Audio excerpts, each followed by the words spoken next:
안녕하세요. 결혼한 지 한 달 된 신혼부부의 새내긴 30대 사람입니다. 결혼하신 분들은 모두 상견례의 떨림과 긴장, 그 기분을 알고 계시죠? 뭔가 더 잘했어야 했나 싶은 후회와 더 잘할 수 있었다는 아쉬움이 반반인 가운데에서 천당과 지옥으로 오가면서 시어머니께 농락을 당했다가 결국 결혼을 했고, 결국 엿 제대로 먹인 사연을 공유해드리려 해요. 저와 남편은 학원에서 학생들을 가리키는 강사 커플입니다.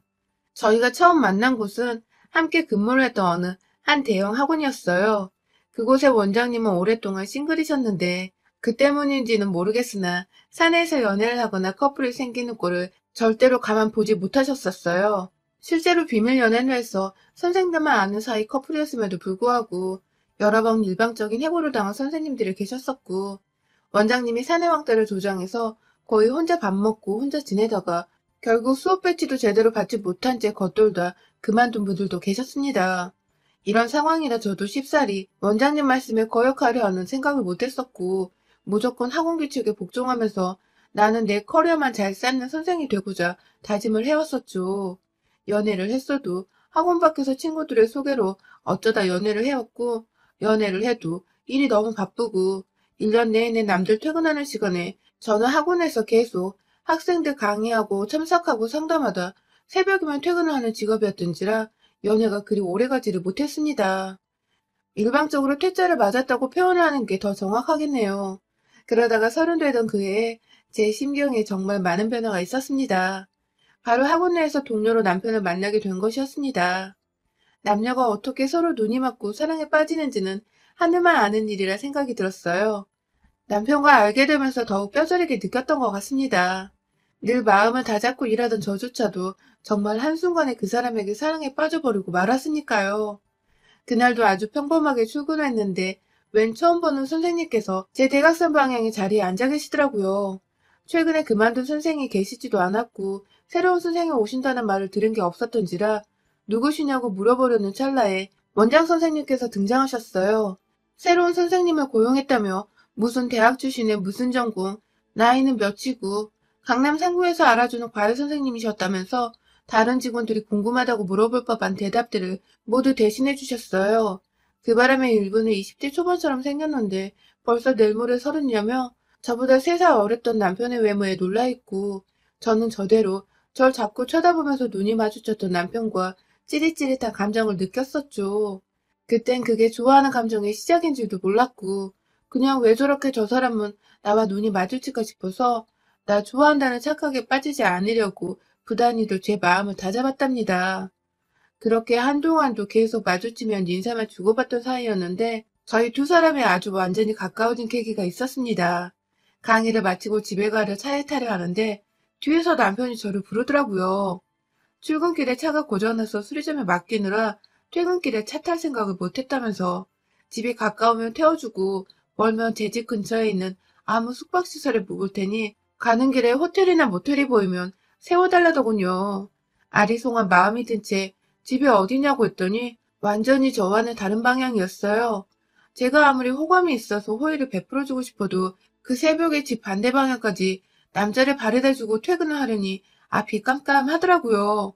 그래서 사과를 하며 솔직하게 못 데려다 준다고 돈 줄 테니 택시를 잡으라고 지갑을 꺼내드는데 무작정 제 차 안에 타버린 남편. 그리고 남편은 그날 남편이 잘 수 있도록 숙박시설을 찾아주려는 제게 뜬금없이 고백을 했더랍니다. 같이 있을 시간이 너무 없어서 이 방법밖에 없었다던 남편은 그렇게 차 안에서 고백을 하고는 생각한 뒤에 답을 달라는 말과 함께 또 무작정 자기 마음대로 어느 도로변에 있는 차에서 내려버렸어요.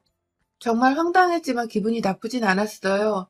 나보다 어린 연하한테 대시를 받아본 건 처음이었고, 왠지 나도 좋아하는 것 같다고 느꼈던 상대가 진짜로 날 좋아한다고 하니 가슴이 찌릿찌릿했죠. 하지만 사내 연애가 들키면 직장에서 잘릴지도 모른다는 생각에 거의 3달을 답도 주지 않은 채 일부러 남편을 피해 다녔습니다. 여러 번 눈도 마주치고 눈이 마주쳐도 어색해하며 피하기를 3달. 이건 뭐 썸인지 뭔지 서로 좋아하는 거 뻔히 아는데도 피하기만 하는 상황이 전쟁터보다 더 갸륵하고 불쌍한 지경이었죠. 그러다 그해 수능이 끝나고 저희 선생님들이 다 같이 회식을 했는데요. 그만 그날 바로 옆자리에서 술을 마시고 같이 취해서 같은 방향으로 택시를 같이 타버릴지 뭡니까? 알고 보니 남편은 그날 고백 후 제 집 근처로 집에서 독립해서 자취방까지 얻었더라고요. 그렇게 저희는 한 방향으로 택시 타고 가다가 후끈한 분위기 속에서 남편이 먼저 제게 스킨십을 해왔고, 다 큰 성인들이 오래도록 눈만 마주치며 알랑꼴랑 마음만 쓰고 있다가 그런 스킨십이 여러 번 오가니 결국 본능을 주체하지 못하고 제 자취집에서 그만 하룻밤을 제대로 보내버리고 말았습니다. 다행히 혼전 임신은 아니었지만 그날 후 내내 걱정했을 만큼 저희는 피임기고 하나 없이 집안에 들어가자마자 실오라기 하나 걸치지 않은 채 다 벗어버리고는 술 취해 잠이 오는 와중에도 좋아 죽겠다면서 새벽 내내 물고 빨고 아주 난리를 쳤네요. 그날을 시작으로 저희는 아주 뜨겁게 1년 반 정도 연애를 지속했습니다. 사내 연애인 걸 티 안 내려고 정말 조심히도 연애를 했어요. 하지만 결국 언젠가 걸릴 일이었지만 원장님께 교제 현장을 들켜버렸고, 원장님께서 남편이 아닌 저한테만 감동을 들먹이시며 일을 그만두길 바라는 티를 팍팍 내셨고, 속상한 마음과 죄책감, 그리고 끝까지 풀어답지 못했던 죄송함에 저는 뭐라 변명을 할 수조차 없었습니다. 일을 그만두는 각오로 마지막 한 달을 마무리 짓고 떠나야겠다고 했는데, 그러던 중 학원 분위기가 순식간에 그 반전으로 흘렀습니다.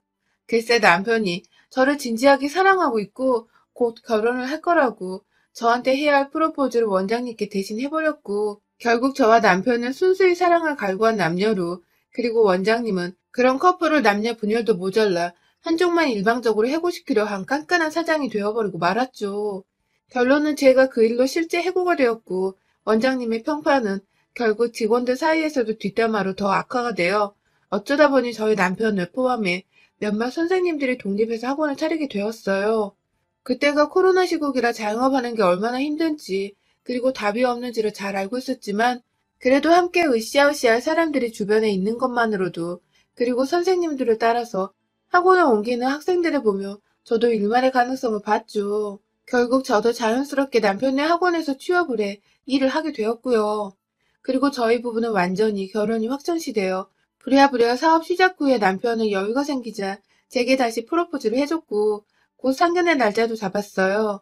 애초에 코로나로 결혼식을 거창하게 못하겠다 싶어 체념을 했고, 가까운 가족 친지들만 불러 모아다가 밥이라도 먹으며 식을 올리고자 했기에 식장을 준비하고 뭘 하는데 크게 시간을 들일 일도 돈을 들일 일도 없었습니다. 그래서 거의 결혼 준비가 마무리되는 시기에 양가 부모님도 자연스럽게 식사를 가장한 채 상견례를 하게 되었어요. 너무 떨려서 저희 부모님이나 저나 긴장을 많이 했었어요. 무조건 시부모님께 잘 보이고 싶다는 생각에 옷도 일부러 단정하게, 하지만 남편보다 너무 나이 들어 보이지 않게 최대한 젊어 보이고자 미용실에 가서 메이크업까지 받고 왔죠. 아빠도 퇴직 후로 정말 오랜만에 양복을 꺼내 입고 오셨고요. 그런데 정각의 자리에 나타나신 시부모님은 곱게 한복까지 갖춰 입고 오셨더군요. 상견례 자리에 한복이라니 전 처음 듣는 상황이었습니다.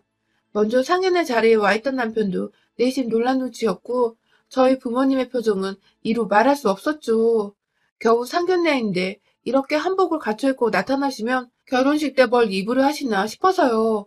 그런데 문제는요, 누가 봐도 필요 이상으로 갖춰 입고 나타나신 시어머니께서 자리에 앉으시며 저희 부모님의 옷차림을 보자마자 세상에 하는 탄식과 함께 눈을 흘기시더니 옆에 계시던 시아버지를 쳐다보시며 헛웃음을 지으셨다는 것입니다. 누가 봐도 저희 부모님이 경우 없이 옷을 입고 와서 화가 난다는 표정이었어요. 앞에서 멋쩍게 웃으며 저희 부모님 눈치 살피던 남편은 그걸 미처 보지 못했고, 시부모님의 표정을 다 읽은 저희 가족 3명은 죄다 무슨 죄인이 된 것 마냥 정식 인사도 드리지 않은 상태에서 안절부절할 수밖에 없었습니다. 그리고 이내 자리에 앉은 시어머니는 숨을 고를 새도 없이 인사 안 해요? 하며 자기 아들과 바로 맞은편에 앉은 저희 엄마를 번갈아 쳐다보셨고, 뒤늦게 저와 남편이 나서서 양가 부모님을 소개해드렸지만, 아, 느낌이 벌써부터 너무 싸했어요. 시작부터 쎄해서 시작된 상견례였죠. 문제는 그뿐만이 아니었어요. 부모님이 한복 고우시다며 좋은 말을 몇 번이나 던져드렸는데도 고맙다거나 사돈도 고우시다는 인사말 한 번을 아니 안 하시던 시어머님은 자꾸 저를 뚫어져라 위아래로 훑어보시면서 제가 무슨 옷을 입고 온 건지, 생긴 건 어떻게 생긴 건지를 아주 샅샅이 살펴보시더군요. 무슨 제가 동물원 원숭이가 되어버린 기분이었습니다. 그러다가 미처 조심을 못하셔서 밥을 한 포기 흘리셨는데 저희 부모님을 얼마나 우습고 만만하게 보셨으면 그 자리에서 곧바로 아이씨 라고 욕만 안 했을 뿐 짜증을 극도로 드러내시더군요. 이윽고 짜증나 죽겠는데 밥을 떼기까지 열불나게 하네요. 라면서 짜증이 이미 나 있다는 걸 저희 부모님께 다 표현하셨어요. 대놓고 그게 다 저희 탓이라는 듯이 말입니다. 아이고 어떡해요 고운한 보기에 하면서 저희 아빠가 재빨리 물수건을 건네드렸으나 시어머니는 종부리듯 그걸 한 손으로 받아서는 네 라고 이 한마디만 하고 말았어요. 결국 분위기가 너무 나빠서 제가 어떻게든 주제를 바꿔보고자 빨리 결혼 준비 중인 일들을 공유해드렸어요. 그냥 뭐 집은 남편의 월세 보증금과 저의 전세 보증금을 빼 전셋집을 하나 구할 것이고 살림살이는 서로 가지고 있는 걸 합치고 웨딩옷도 그냥 서로 가진 예쁜 정장을 서로 맞추고 거기에 예식장을 코로나 때문에 구하기 힘드니까 그냥 작게 야외 식당이나 공간에서 밥을 먹으면서 하고 싶다고 저는 혼자 들뜨고 신이 나서 남편과 함께 상의했던 내용들을 다 공유해드렸는데 듣던 시어머니가 말을 잘라 말씀하셨죠. 며느리 될 애가 무서워서 저 이제 큰일이네요. 라고 말입니다. 이게 무슨 소리인가 했어요. 제가 화를 낸 것도 아닌데 뭐가 무섭다는 건지 너무 이해가 안 가서 이게 욕인가 싶었는데 뭐냐라고 똑같이 못 알아듣는 거예요? 하면서 저희 엄마가 절 번갈아 쳐다보며 그게 뭐 웃기다고 하하호 쳐 웃더라고요. 기분 더럽게 말입니다. 분위기 파악 못하는 시아버지는 옆에서 그걸 또 따라서 웃기다고 쳐 웃고 계셨고 말이죠. 남편은 또 제 기분 살살 살펴가면서 대충 눈치를 챘던 건지 화 풀으라고 앞에서 표정으로 웃어달라 애원하는 중이고 총체적 난국인 상견례. 기분이 나쁠 만한 말과 행동을 계속 봤던지라 저도 슬슬 표정 관리가 안 되었습니다. 억지로 잘 보고 싶던 마음이 더 이상 들지 않아서 순간 얼굴이 굳어버리고야 말았죠. 그런데 또 그걸 어찌나 귀신같이 캐치를 해내시던지 시어머니께서 설마 내 말이 기분 나빠서 표정을 그렇게 짓고 있는 거니? 난 잘 지내고 싶은 마음에 그냥 한 말인데 하면서 제 머리 위에 앉아서는 저를 아주 들었다 놨다 하시더군요. 보통 내기가 아닌 분이셨죠. 난 너한테 잘 보이려고 한복도 입고 왔는데 하면서 자기 아들 살살 보면서 저 하나 때문에 본인이 난처하다는 듯 도와달란 표정을 취하시는데 이거 참 제가 구미호 같은 시어머니한테 제대로 당하는 중인 거구나 싶었습니다. 그리고 그 순간 전 이대로 결혼을 하지 않으면 내가 구미호한테 당한 것밖에 안 된다는 생각이 들었어요. 당장 결혼을 해서 당장 남편을 구워먹던 구워 살리던 시어머니 뜻대로 우리가 헤어지거나 사이가 틀어질 일은 절대로 만들지 않겠다는 엉뚱한 다짐을 하게 되었습니다.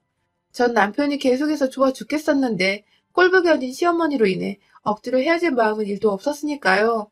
그 후 얼마 뒤 저희는 결혼식을 올렸어요. 시어머니는 내내 결혼식장이 너무 초라하다고 굳이 이 시국에 사람들을 더 초대했어야 맞다면서 굳이 식장에 들어가려는 신부를 붙잡고 식장 타령을 계속해서 해대셨고 그 바람에 남편한테서 제대로 혼인하시고는 입을 꾹 다무셨어요. 물론 그마저도 저한테는 계속해서 불편하고 싫은 티를 내며 화났다는 의사를 줄곧 밝히셨지만 말입니다. 아무튼 그렇게 결혼식이 끝나자마자 저희는 곧바로 시작되는 학원 업무로 인해 다시금 정신없는 일상을 반복했습니다. 결혼한다고 맞춘 정장 드레스를 예쁘게 입으려고 다이어트를 살짝 했는데 곧장 시 끝나고 일 때문에 정신이 없다 보니 살이 무섭도록 빠져갔어요.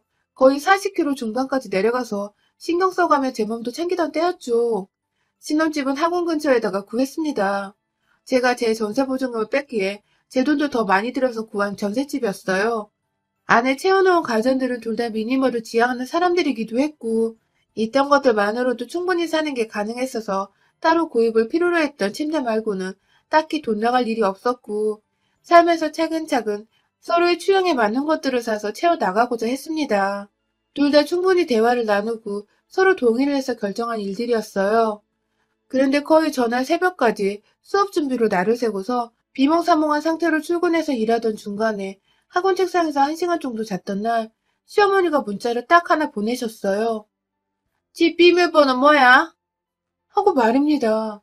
어처구니가 없었죠. 딱 봐도 인터넷에서 흔히 보던 집을 무작정 찾아온 시어머니인데 문자를 씹어야 하나 어쩌나 막 혼란스러운 와중에 네 남편이 연락이 안 돼서 밖에서 기다린다 라고 문자 하나를 더 보내셨더라고요. 집 밖에서 무작정 기다리고 있다는 시어머니 말씀에 어쩔 수 없이 비밀번호를 알려드렸습니다. 순간 출근하며 정신없이 나오느라 집 청소도 제대로 되어 있지 않은 게 막 장면 머릿속을 스쳐 지나갔어요. 막 몇 시간 정도의 수업을 다 마치고서 할 일이 태산 같은데도 불구하고 다른 선생님께 양해를 구하고는 남편과 함께 집으로 갔어요. 그런데 집으로 가니 시어머니께서는 자기 아들밖에 보이질 않으시는지 절 밀쳐내고 아들을 말아 껴안으셨습니다. 결혼 후에 처음 보는 거 아니냐면서 왜 이렇게 얼굴 보기 힘드냐고 막 얼굴을 쓰담거리시다가 급기야 왜 이렇게 살이 빠졌냐면서 옆에 있던 저를 졸지에 째려보시더라고요.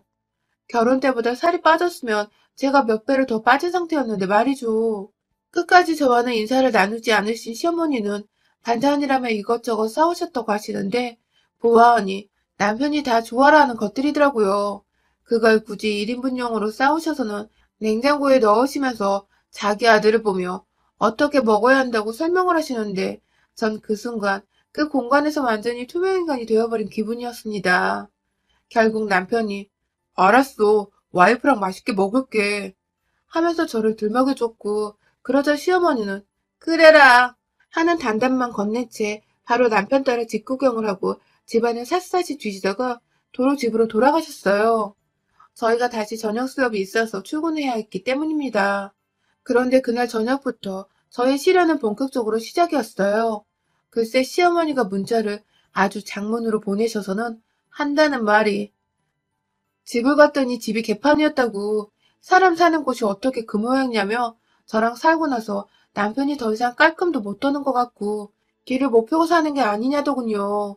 제가 연상이라 아들이 고생할 거라 예상은 했는데 그 정도일 줄 몰랐다면서 내가 며느리 무서워서 뭐라 혼도 못 내고 온 게 지금 내내 한이 실하나 뭐라나 뭔 연병 떠는 소리를 이렇게 장문으로 보내셨는지 순간 제 숨이 턱 막혀봤습니다. 미니멀이라 채워놓은 가구도 별로 없고 내내 학원에서 일하다가 집에 가면 잠자고 밥 먹는 게 전부인 부부한테 집이 어질러져 있다는 것도 무슨 소리며 그 깨끗한 집에서 남편이 깔끔을 못 돈다는 건 또 무슨 개소리인가 싶고 제가 연상이라 남편 기가 죽고 있다는 건 이 무슨 딸 용납하다 못해 욕 나오게 하는 소리인가 싶었어요. 그리고 시어머니는 그날 후로 하루도 빠짐없이 저한테 문자를 보내셨어요. 살림살이는 이렇게 하는 거야. 하면서 자기 집 치워놓고 사진 한 장 찍어서는 저한테 보내질 않나. 빨래 개겨놓고는 남편 빨래는 여자가 하는 거다. 속옷은 무조건 손으로 빨아라. 라고 추신! 이라고 강조하는 표시까지 해서는 보내질 않나. 급기야 문자만 보내던 몇 주의 조정기간을 거쳐서는 이젠 저한테 질문을 던지시더군요. 퇴근했니? 오늘 뭐 먹었니? 사진 좀 보내봐. 라던가. 저번에 보니 화장실 변기안이 누렇던데 그거 청소는 했니? 사진 좀 보내봐. 라시던가. 진짜 제 정신머리가 아주 돌아버리겠더라고요. 결혼 신혼 초부터 남편을 붙잡고 눈물 한번 거하게 흘려내고서 남편도 그런 제 모습에 충격을 받아서는 와이프한테 불행을 떠안겨준 게 미안했는지 자기 쉬는 날에 곧장 시댁으로 가더라고요. 가서 뭔 지랄을 떨었는지도 모르겠으나 급기야 시어머니는 남편이 집을 나간 후에 저한테 곧장 전화를 하셔서 어떻게 된 애가 어린 남편 뒤에서 시엄마를 이간질하니? 너 아주 싸가지 없는 년이구나. 하면서 제게 욕을 하셨고 저는 그 순간 작정하고 시어머니 연락처를 차단해버렸습니다. 그런데요. 시어머니가 결국 저희 집으로 다시 찾아오셨어요. 제가 일방적으로 연락이 안 되고 연락도 씹으니까 어디서 이게 바로 차단을 해버린 거란 소리를 들으셨나 보더군요. 학원까지 무작정 찾아오셔서는 저를 찾아대는 시어머니 때문에 제가 또 어쩔 수 없이 동료 선생님과 학원 수업을 부탁드렸고 시어머니를 모신 후 집으로 갔습니다. 이미 제 일을 여러 번 방해하신 시어머니께 화가 제대로 났음에도 불구하고 일단 저를 찾아온 시어머니를 보며 마음을 진정시키고자 했습니다. 이미 학원 앞에서부터 저를 불러대며 단단히 화를 내고 있었던 시어머니 태도에서 사과를 바라지는 않았지만 그래도 뭔가 여자들끼리 단둘이 있을 때 진솔한 대화쯤은 나눌 줄 알았어요. 하지만 시어머니는 집안에 들어오자마자 제 뺨을 후려치셨습니다. 또다시 싸가지 없는 년이라는 말과 함께 네가 어디서 감히 아들과 내 사이를 갈라놓으려고 하냐며 상견례 때 내가 그 지랄을 떨었는데도 결혼한다고 했을 때 알아봤다면서 본인이 상견례 때 지랄을 떠신 걸 자각하고 계시더라고요. 일부러 그 자리에서 진상을 떨었다는 걸 스스로 실토해버린 꼴이었죠. 제가 연상에다가 직장도 뭐 학원 강사라고 하니 노후 보장도 없고 잘나 보이지도 않고 뭐 이것저것 마음에 들지 않으셨던 것 같은데 뺨까지 맞은 마당에 우리 엄마랑 아빠 앞에서 대놓고 엿먹였던 그 말과 행동들이 다 일부러 그랬었다는 사실을 알자 원래 싸가지 없는 년이었으면 그냥 넘어갔을 텐데 이건 도저히 그냥 무시할 수 없더라고요. 아, 마침 남편도 없고 이 집안에 시엄마랑 저 둘밖에 없으니 이건 하늘이 주신 기회라 생각했습니다. 맞은 뺨이 얼얼한 와중에 정신을 차리고 저도 모르게 똑같이 시엄마 뺨따구를 찰싹 때려버렸어요. 제가 맞을 때보다 더 요란한 소리가 남과 동시에 시어머니는 충격을 받으셨는지 "인연이 돌았나?" 하면서 제 머리끄댕이를 잡아당기려고 하셨는데 저도 모르게 시어머니의 올라오는 팔을 쥐어잡고는 그대로 화장실로 돌진했습니다. 사실 화장실 변기 더럽다고 타령하시던 때가 바로 얼마 전이었거든요. 그때 그 열뻗침이 되살아났던지 저도 모르게 시어머니 대가리를 그대로 화장실 변기에 박아버렸네요. 얼마나 깨끗한지 두 눈으로 직접 확인해보면 되겠네. 하면서 시어머니 머리를 변기통에 몇 번 집어넣고는 너 아주 내가 만만하구나. 죽고 싶지? 하면서 옆에 있던 뚜루펑을 들어올렸는데 우리 시어머니 그냥 뒤도 안 돌아보고 화장실에서 뛰쳐나가시더라고요. 한 손에 뚜루뻥을 들어올린 채 뭐가 문제야? 뭐가 문제길래 인성도 하수구만도 못하게 들어온 거야?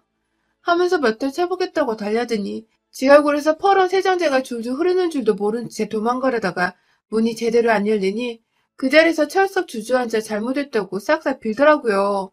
사실 제가 변기통에 시어머니로부터 또 잔소리 들을까봐 그냥 다이소에서 산 퍼런 그 변기 세정제를 집어 넣어놨거든요. 그 바람에 변기는 온통 푸른색이고요. 저도 홧김에 시어머니를 변기통에 집어넣었는데 이게 제대로 겁을 준 건지 내내 고개를 들어올린 채 싸가지 없는 짓만 골라하던 시어머니가 처음으로 무릎 꿇고 제 머리 아래에서 비는 순간 정말 통쾌함이 이루 말할 수 없었습니다. 그동안 저희 친정 부모님도 시어머니 성격이 드센 것 같다며 제가 결혼하는 게 맞는지 모르겠다고 결혼 후에도 본인들이 당한 건 아무렇지 않으시고 늘 제 걱정만 하시며 쏘가리를 하셨었거든요. 저희 친정부모님이 상견례에서 당한 것까지 값을 매겨 복수를 해줬다고 생각하니 속이 정말 시원했어요. 다시는 얼굴 보고 싶지 않다고 손절을 안 하면 내 이혼에 당신의 파탄 원인으로 고소할 거라며 머리를 몇 번 쳐대니 연락 안 하겠다는 말과 함께 집을 떠나신 시어머님. 이게 다 결혼하고 한 달도 되지 않아 일어난 일이었습니다. 저도 사람인지라 심장이 그 여러 번 벌렁거렸는데 다행히 시어머니는 그 꼴로 집에가 들어 누우셨는지 단 한 차례도 전처럼 문자를 보내서 제 속을 뒤집어 놓지 않고 계세요. 남편에게는 제가 먼저 이실직 구하고 몇 차례 몸싸움이 있었다고 중간에서 역할 똑바로 하든지 그냥 이대로 우리 갈라서 자고 이혼 서류를 내밀었는데 그간 자기 엄마로부터 제대로 시달렸던 저를 알았던 남편은 아주 당연스레 이혼을 거부하고 오히려 같이 자신의 엄마와 손절했습니다. 상견례 때부터 이상하게 기분 나쁜 말씀을 하시더라니 그게 다 일부러 그랬다는 말에 남편도 여간 기분이 더러웠던 게 아닌가 보더군요. 아, 거슬리던 시댁과 완전히 손절을 하고 나니 결혼 생활은 완전히 신세계네요. 그냥 사랑하는 사람과 오로지 단순하게 서로 좋다고 살아가고 있는 지금 이 생활이 너무나도 평온합니다. 내 삶이 평온할수록 이런 결혼 생활을 그간 방해해온 시어머니가 더욱 미워지고 얄미워 죽겠는 게 약간의 부작용이긴 하지만 말이죠. 아, 결혼은 온전히 두 사람의 삶이라는 거 제발 이 고리타분하고 분노 유발하는 시모들이 알아줬으면 좋겠습니다. 여러분의 생각은 댓글로 남겨주세요. 오늘도 시청해주셔서 정말 감사합니다.